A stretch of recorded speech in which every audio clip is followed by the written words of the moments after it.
This special Chanukah podcast is dedicated by my dear friend Alex Tenenbaum in loving memory and Lilu Nishmas, his mother, Yocheved Liora Bas Menachem, whose birthday fell out on the last day of Chanukah. May her soul be elevated in heaven. Before we begin, I want to speak a little bit about what happened today in Australia. We woke up to horrific news out of Australia. There was an awful tragedy, a horrific massacre of Jews celebrating Chanukah, just unimaginable brutality, unimaginable viciousness, terror, and evil. And so many people are killed and injured, including actually someone from Texas, one of the rabbis of the Chabad in Texas. I was told in shul this morning that his grandson was one of the ones killed.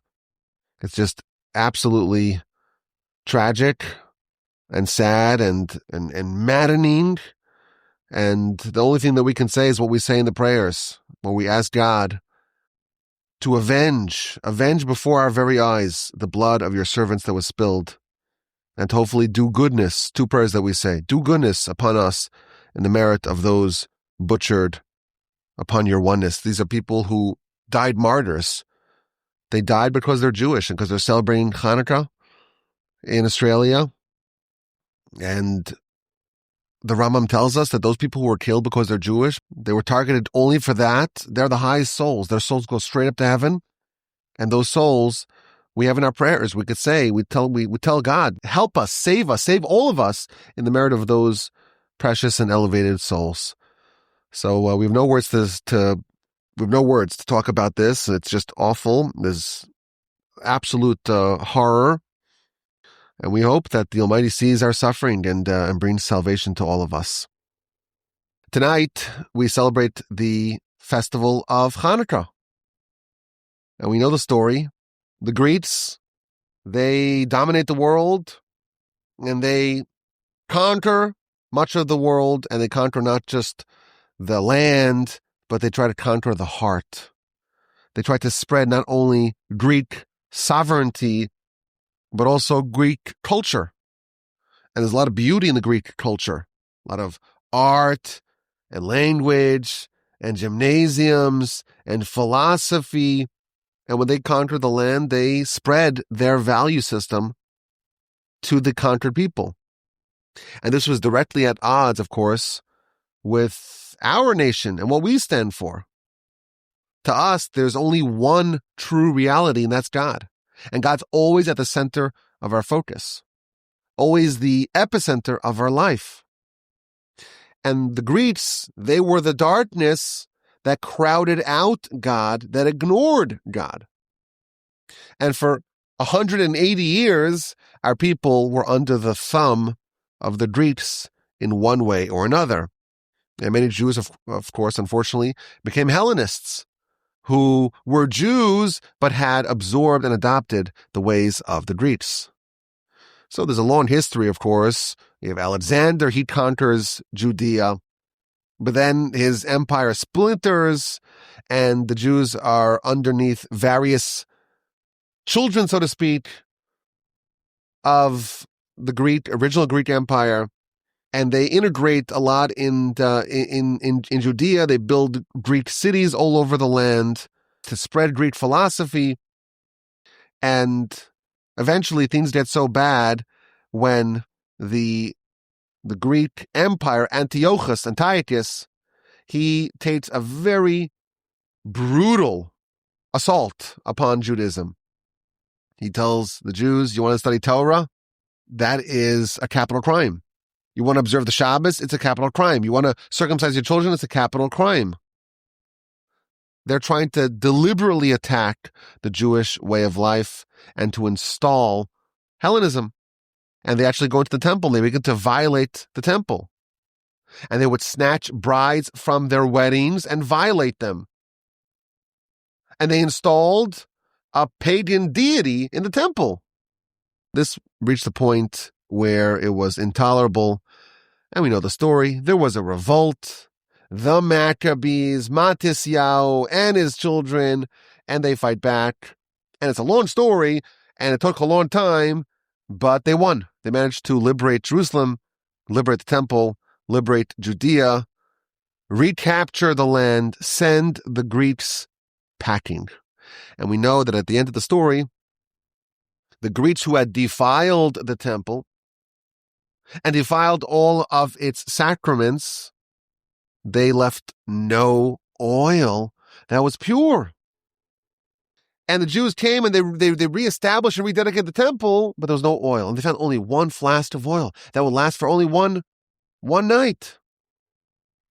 And they said, okay, we'll just light it. And it was a miracle. It lasted for 8 nights. And by that time, they were able to secure new oil, new holy, sanctified oil, new pure oil, and to reestablish the temple on this foundation of purity. And the sages of that time, they established the festival of Chanukah to remember, to relive, to commemorate this tremendous miracle. Like the Talmud tells us, Talmud says, well, what's Chanukah all about? This is the famous Talmud in the book of Shabbos, page 21b. On the 25th of the month of Kislev, we begin Chanukah. And it's a rabbinic festival, meaning it's a festival that's a Jewish festival, but it's not included in the Torah, happened subsequently. And on these days, we don't eulogize, because it's a festive day. We don't do sad things. And we don't fast. And why is this? Why is this festival enacted? It's because when the Greeks, they entered the temple and they defiled all the oils. And then when the Hasmonean kingdom, they overcame them and they defeated them, they didn't find any oil in the temple, only one small flask that had upon it the signet of the high priest, and it had sufficient oil for 1 day, but there was a miracle, and it lasted for 8 days. And therefore the sages of that time, they established it as happy days, as festive days, as days of praise and thanks for God, and including in that, of course, is the mitzvah of lighting the menorah. This is what happened. There was this incredible conflict, and the conflict ended well. The good guys won. And they managed to clear away all the defilement, clear away the Greeks, and to undo all of the terrible things that they had done. They reestablished Jewish sovereignty for 200 years until the destruction of the Second Temple. There was Jewish self-rule, Jewish autonomy to one degree or another. And the day that this all came to the crescendo, to the climax, that was on the 25th day of Kislev. And they went back to the temple, rededicated it, and this amazing miracle, the oil destined or designed to light for 1 night, for 1 day, it was a daily dose, it lasted for 8. And that's why we have this festival. And that's why we light the mitzvah, one of the 7 rabbinic mitzvahs, to light the Chanukah candles, to publicize and reveal this miracle. These are the 8 days of Chanukah. So it's, first of all, it's interesting, we've spoken about this in the past, that the emphasis of our sages is not on the 25-year campaign against the Greeks. It's not about the military victory, but rather it's about this miracle that happened after the victory, the miracle of the oil. That's the centerpiece. That's the mitzvah. The mitzvah is the lighting of the menorah. And what's that all about? That's to symbolize what happened in the temple and the miracle that happened in the temple after the Greeks were defeated. Now, how do we fulfill this mitzvah? So the Talmud tells us that the basic way to fulfill it is to light a candle for 8 nights. 8 nights, 8 candles. But those who want to do it even better, they want to fulfill the mitzvah in a better way, well, then every single member of the household will light their own candle. So if there's 5 people in the household, it's 5 candles per night for 8 nights. And the best of the best, the highest way to fulfill this mitzvah is to add a candle every night. So tonight's going to be the first night of Chanukah. We light one light, and then 2 lights, and 3 lights, and so on until we finish Zos Chanukah, the final day of Chanukah, with 8 lights. There was an incredible miracle that happened 2,300 years ago.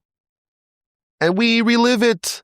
And we publicize it each year on the 8 nights of Chanukah. We light the menorah, the lights, and we watch the candles, and we put them by our window to publicize it.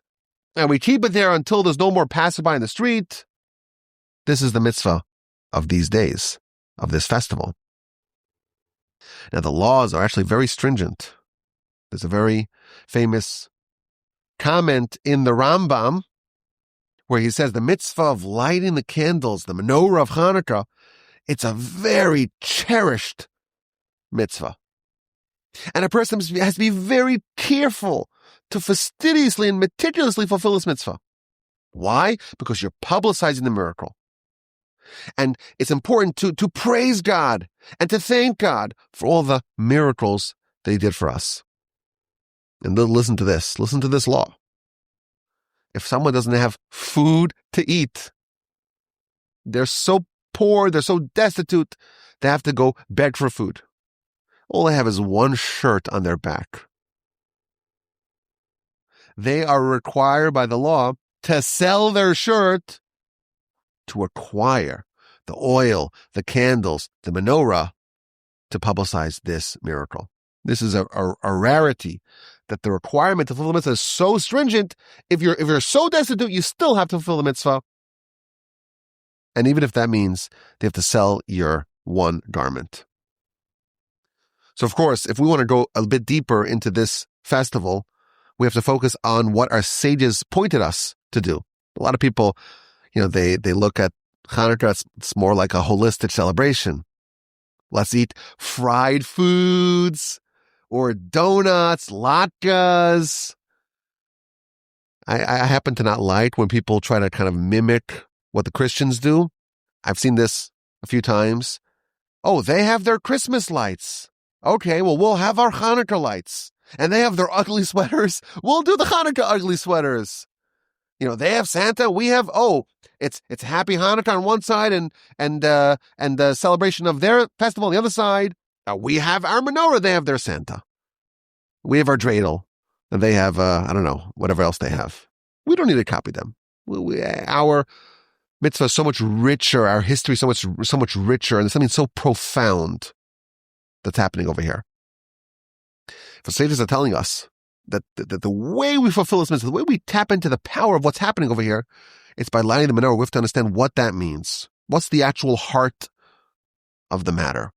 What's the deep insight and the meaning of the festival and the mitzvah that was enacted, that was conceived and implemented by the sages to relive this wonderful day? Tonight we're going to light the menorah. And it's not immediately clear to us what is the connection between our kindling of the menorah today in the 2020s. What does it have to do with the events that happened 2,300 years ago? And I want to share something very profound. And I'm saying very profound because it's profound, but it's very profound. Courtesy of the Hasidic masters. We have a menorah. Our menorah has 8 branches, and a 9th one for the shamash, of course. And there was a menorah in the temple, and that had 6 branches, plus a 7th one in the middle. What's the similarity and or overlap and or connection between our menorah and the menorah in the temple? Now, when someone lights the menorah, they make 2 blessings. Well, the first night they make a 3rd blessing, Shechianu. One blessing is on the mitzvah of lighting the menorah. And the second one is about miracles. We make a blessing to thank God for the miracles that God made for us and for our ancestors. On those days in this time, meaning in antiquity, but during this time of the year, I'm lighting my menorah that I own. It has nothing to do with the menorah in the temple. But I'm lighting this menorah, and I'm sort of invoking the menorah of the past.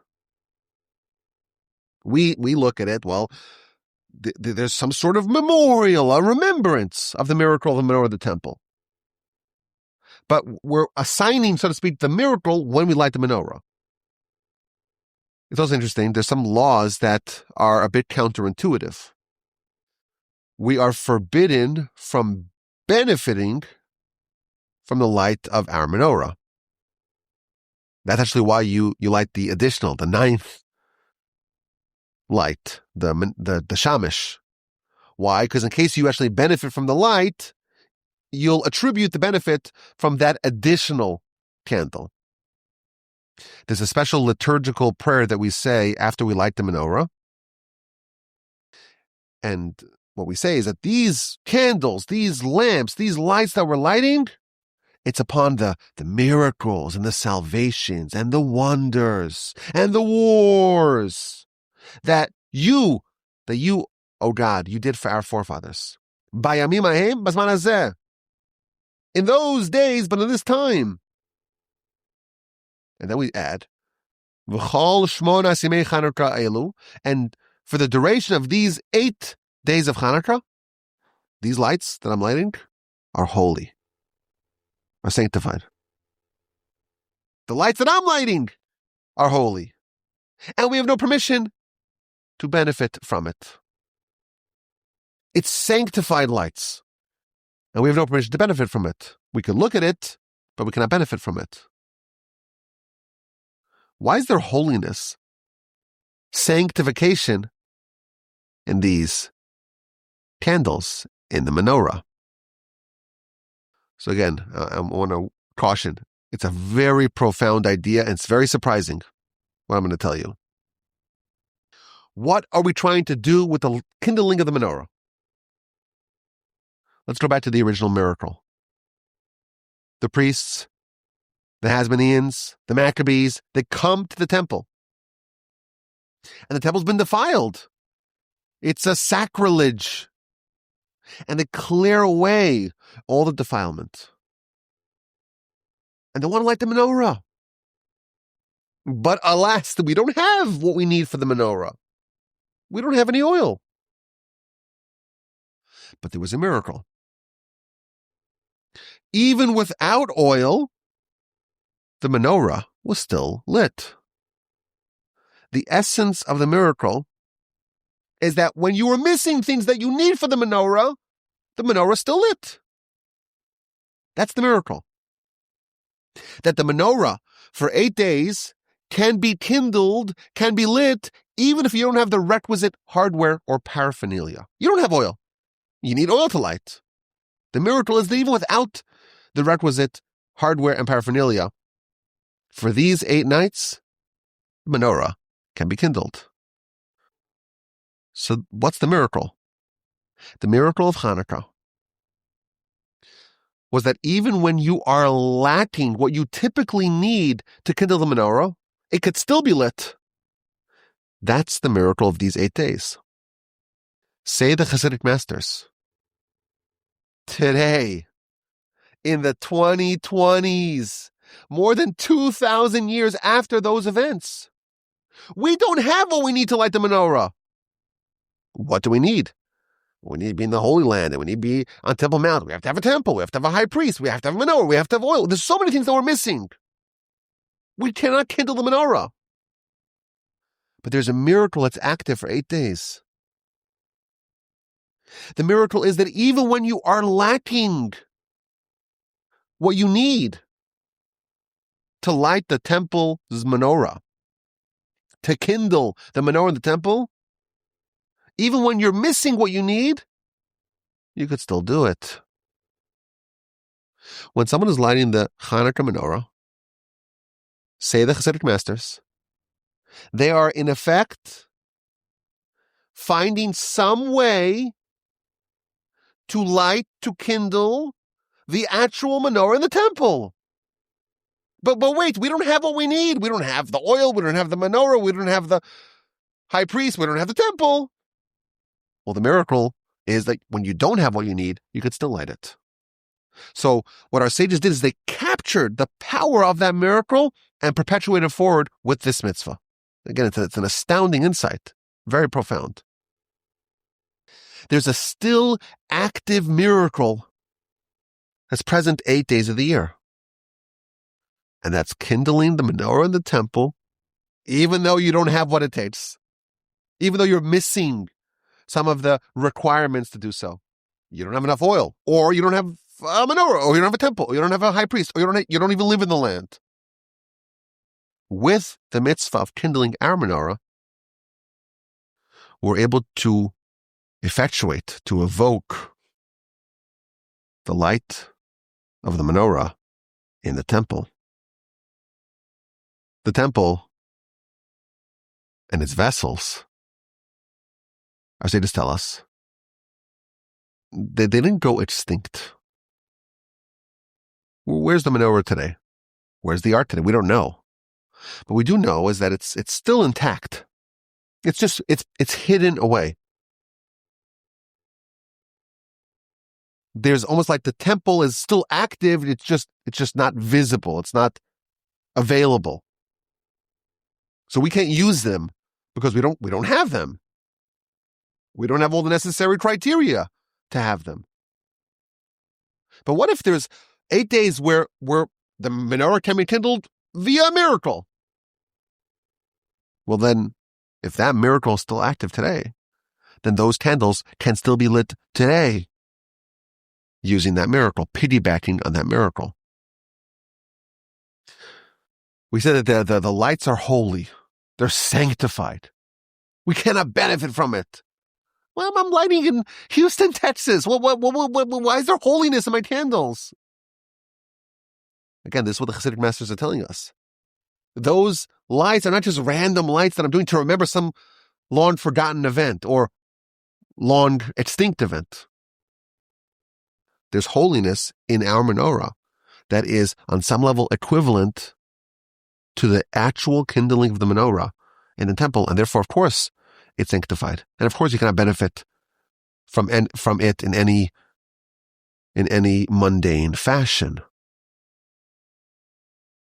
Again, this is a earth-shattering insight that our sages are telling us.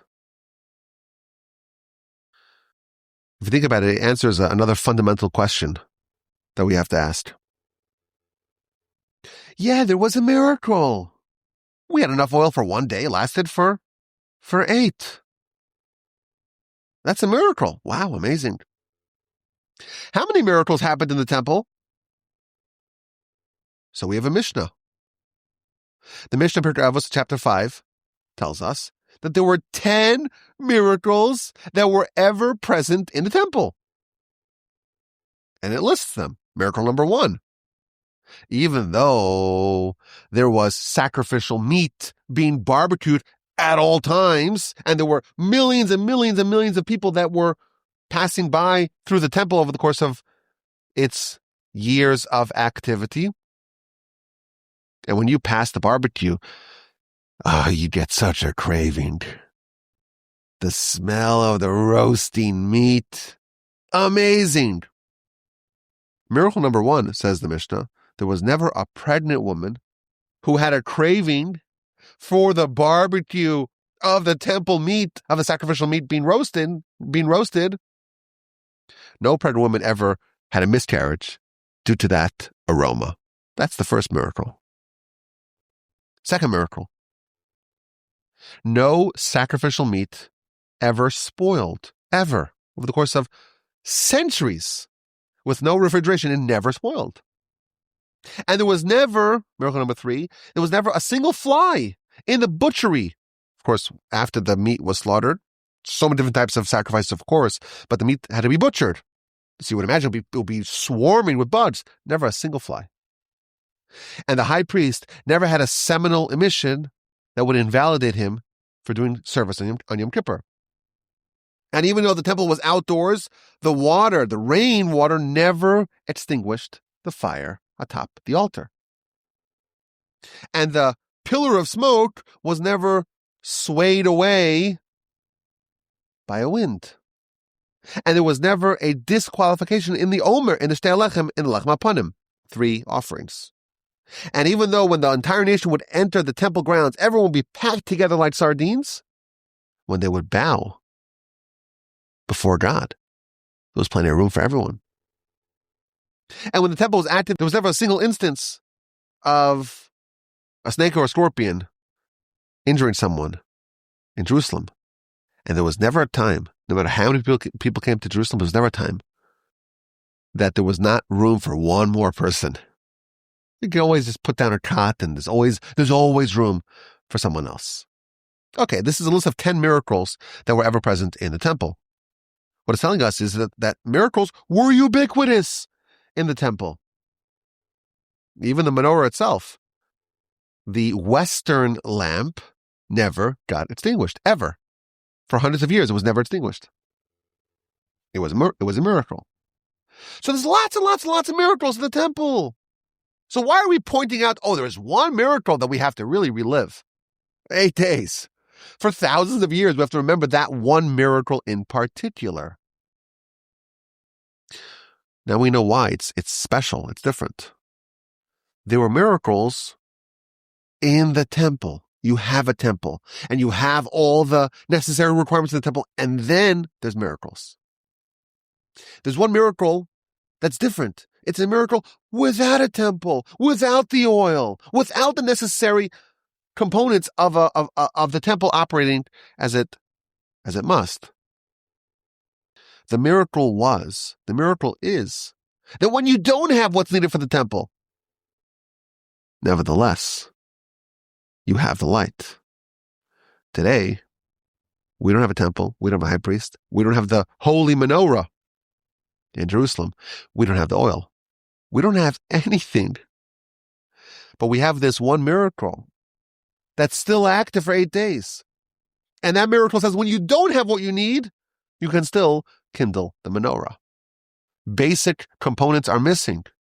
We can still experience the light of the menorah in the temple, and the way we do that is with this very special mitzvah of lighting the Chanukah candles. That's what the Hasidic masters tell us. Now, it's important to remember, for the cynics amongst us, this is not hyperbole. If the great Hasidic masters, they say something so lofty, so powerful, they would never say something like that unless they actually experienced it. These people weren't spitballing ideas, brainstorming, workshopping. They're telling us there's a way to experience the menorah in the temple when it's been almost 2,000 years since the temple was destroyed. And they experienced it. And for us to do that, you have to work really hard. You have to prepare. You have to be ready. You have to be engaged. You have to be active. But there is a way to do it even today.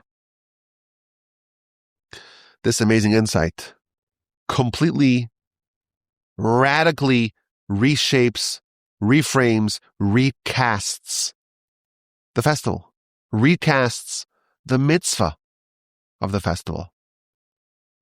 It's not a reminder of the miracle, a reminder of the menorah in the temple. When we kindle a menorah, it's a reenactment of the kindling of the menorah in the temple, courtesy of that miracle, courtesy of the miracle of Chanukah, which is still active during these 8 days. We don't have a temple. We don't have the vessels. We don't have a tabernacle. We don't have a menorah. We don't have a high priest. We have nothing besides for a menorah for 8 days. Let's try to bring this to maybe a more practical level for us, to have a higher level of experience during these days. You light the menorah. You're sitting in front of it. And again, our sages are telling us, you're sitting in front of the menorah. It's your mitzvah, but there's power in those lights, on some degree, power akin to the actual lights in the temple. What am I supposed to think? How am I supposed to absorbed some of those lessons and made something more real and practical inside of me. So maybe the question really is about, okay, what does the menorah in the temple signify? What does it symbolize? And whatever it does symbolize, that's what we can connect with on these days. So what our sages tell us is that the menorah in the temple, in the tabernacle, it symbolizes wisdom, specifically the wisdom of Torah, specifically the wisdom that originates in Torah. There was that Western lamp that we mentioned that was always illuminated. And the reason why it was the Western lamp is because it was the one that's closest to the ark. The ark housed, of course, the tablets. Both sets of tablets, the one that was destroyed and the one that was not destroyed. And that symbolizes Torah. And the ark, we know this very well. The ark was gold inside, gold outside. A Torah still has to be gold inside, gold outside. Everything about the ark symbolizes Torah. That the crown that goes around the ark is the crown of Torah. And that Torah is spread. The transmission of that light of Torah is spread outwardly with the menorah. That's what does it tell us? That's the power of the menorah in the temple. It's to take the wisdom of Torah that's in the ark, that's in the tablets, and to spread it forward, to disseminate it outwardly. Now, if you think about it, this was essentially the crux of the battle, of the spiritual, philosophical battle against the Greeks. The Greeks were renowned for wisdom, for very advanced wisdom. Greek philosophy, but that changed the whole world. And a lot of the basic insights in philosophy and in government and science that dominate the world today have their roots in the Greeks. We're a people that are obsessed with wisdom. And we have this antagonist that's also obsessed with wisdom. So why are we at odds? Why is there this war? Why is it considered to be an exile, that we're in the Greek exile for 180 years? The dispute is not wisdom or no wisdom. The dispute is on the origin of the wisdom. Our wisdom is captured by the menorah. It comes from God. It comes from God's Torah. All of our wisdom falls into that framework. They have wisdom, but it has a different set of values. You could call it science, humanism, whatever you want to call it. It's wisdom divorced, ostensibly, from God. What they try to do is to get us to forget the Torah, meaning to forget that the wisdom of existence originates in God and in Torah. They wanted to specifically defile the temple, not to destroy it, defile it. Have a menorah, have wisdom. Make sure it's not connected, though, to holiness, to purity, back to God, back to the Torah. There's a very famous midrash on the second verse in the Torah. V'ha'aretz, and the land was sohu v'vohu, empty, desolate, v'choshech, and darkness, al panei tehom, on the face of on the abyss. There's emptiness, there's vacuousness, there's a void, there's darkness on the surface of the deep. What does this all mean? So the Midrash tells us this is a reference to the 4 exiles that our people had to endure. Of course, the alpha exile is Egypt, but once we were formed as a nation, there were 4 different periods when our people were in exile. Under the Babylonians, under the Persians and the Medes, under the Greeks, and of course under Edom, which is the current and final exile.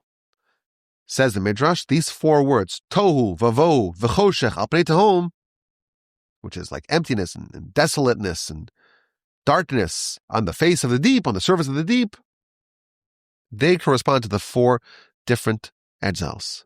And the exile under the Greeks, the Galus Yavan, the exile of the Greeks, is known as darkness, is choshech. The Greeks, they had everything. They had wisdom, Greek philosophy. The Greeks are all about wisdom. But their form of wisdom is dark, in the words of the Torah. Our wisdom comes from God. And if you try to divorce God, God forbid, from wisdom, it's darkness. And they specifically targeted the Torah because they wanted only human intellect.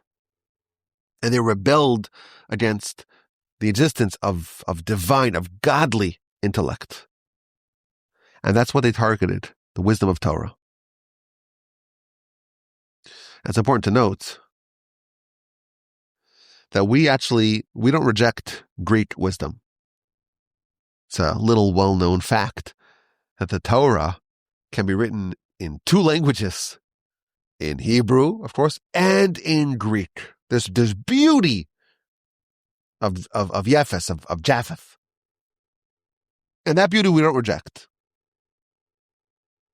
The 3 sons of Noah, Shem, Ham, and Yafes, we come from Shem. We're Semites from Shem. But the Torah tells us, Yaft Elokim liyafes. There's beauty in Yefes. And Yefes is the forebearer of Europe, of the Greeks. Yaft Elokim liyafes. There's beauty in Japheth, v'yishton be'ahal Shem, provided that it dwells in the tents of Shem. We have the tents of Torah. And we don't divorce the beauty of Japheth from the tent of Shem. That's what the Greeks tried to do. Take all this beauty and philosophy and remove it from God.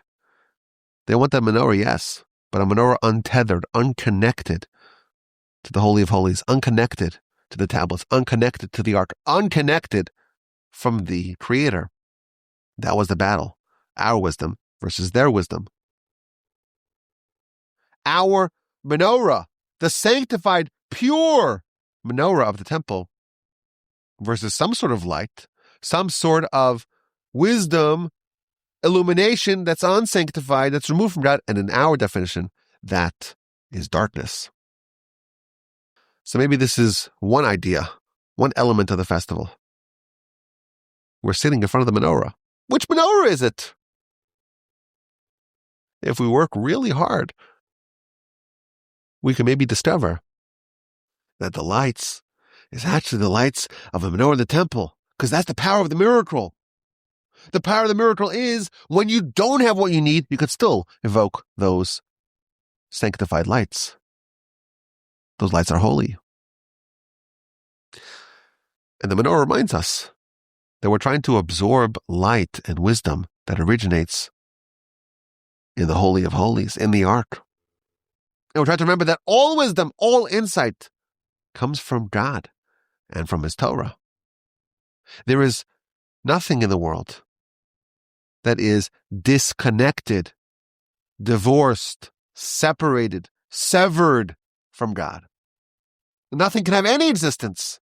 It's just emptiness, desolation, darkness, unless it's connected deeply with the heavenly spheres. That's the menorah. That's what it symbolizes, the light of Torah. We live in a world that's very far from this idea. Yes, we're privileged.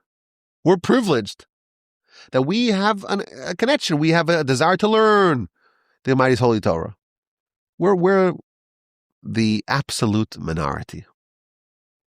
The overall majority of the world doesn't have an awareness of Torah, doesn't have an interest in Torah, doesn't have a familiarity with Torah. They're living in darkness. Not because they're not wise. They could be very wise. But the power of the Greeks, the threat the exile of the Greeks, it still exists to one level or another. And that's what we're trying to fight back with our menorah. Nothing is divorced from God. And all wisdom, all illumination, all brilliance, all light, truthfully, comes from there. It's a deeper understanding of the mitzvah. It's a deeper understanding of the festival. It's a deeper understanding of the miracle of Chanukah. And it gives us a lot of work.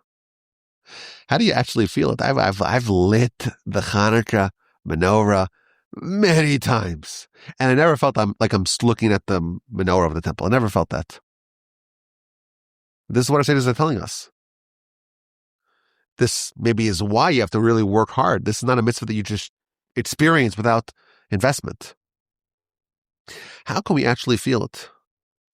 How can we actually connect ourselves with the essence of this mitzvah and miracle? You want to tap into the reenactment of the kindling of the menorah that's going to be available for 8 days. How do we do it?